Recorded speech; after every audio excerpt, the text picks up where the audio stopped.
Hi everyone, I'm Madeline Freeman and I write young adult urban fantasy books. And I'm Mary Twomey and I also write young adult urban fantasy books and romance under the name Tuesday Embers. And today we are here to answer some questions that you have for us. You're so lucky! It's true. First question comes from Casey Aurelia from Maine. And she writes, I'd love to know where you find inspiration from your books. Do they just come to you, or do you make a list, or do bubble maps? Do you do character sketches? This is part one of the question. Inspiration for my books, usually it's just it starts with some kind of lightning storm. Sometimes it's a character. In my Natural series, it was a character. I'm gonna get her.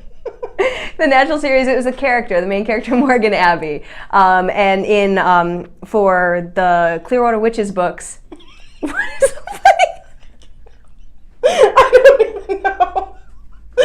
Nothing. Go ahead. Clearwater Witches. Clearwater Witches. I'm in the moment. It started with an idea with a bunch of girls having the same name, and then I had to come up with what's the reason they all have the same name.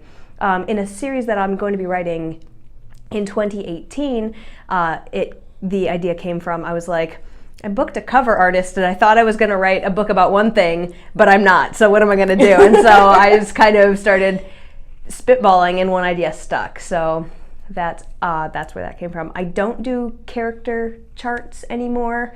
I don't do bubble maps, but what I will do a lot of times is what I like to call word vomit, where I just ramble. I think word vomit sounds really sexy. Mm-hmm. Say it again. Word vomit. Go ahead. All over. But yeah, so it's stream of consciousness, and that's how I kind of work through the plot and the characters and stuff.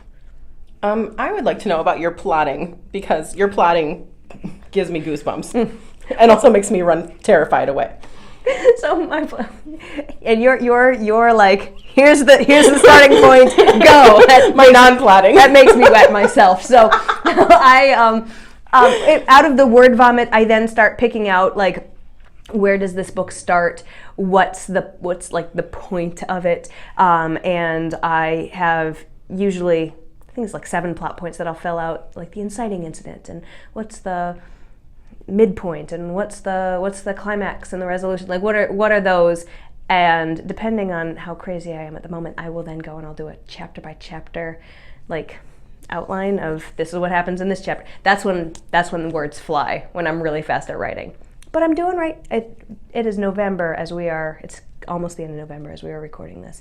And I didn't get quite that specific for the book I'm working on now, but I still hit my 50K. So, boom. Can you explain NaNoWriMo to people? NaNoWriMo, it is National Novel Writing Month, the month of November. I'm like June, January, no, November. The month of November, the goal of NaNoWriMo is to write a first draft of 50,000 words within that month. And so I did. Actually, the draft isn't done yet. Oh my gosh, you just said it. It's on the internet now. That's never going to die. And that's the end of the question. Thank you, Casey Aurelia from Maine. And if you want to contact us, you should probably visit our websites. So I'm MaryETwomey.com. And MadelineFreeman.net. Thanks for listening.